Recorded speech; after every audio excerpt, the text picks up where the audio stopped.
सर्वमङ्गलस्वरूपिणे देवी दुर्गाम्बिकायै मङ्गलम्। मङ्गलम् कनकाम्बरधरे मङ्गलम् विजयाचलवासिने।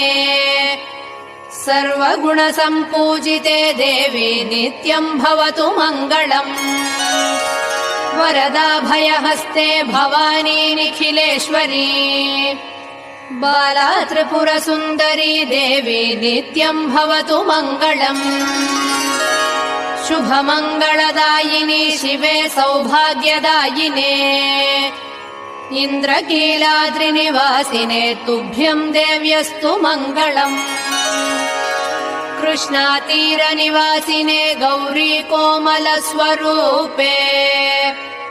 कमनीयकरे देवी तुभ्यम् देव्यस्तु मङ्गलम्।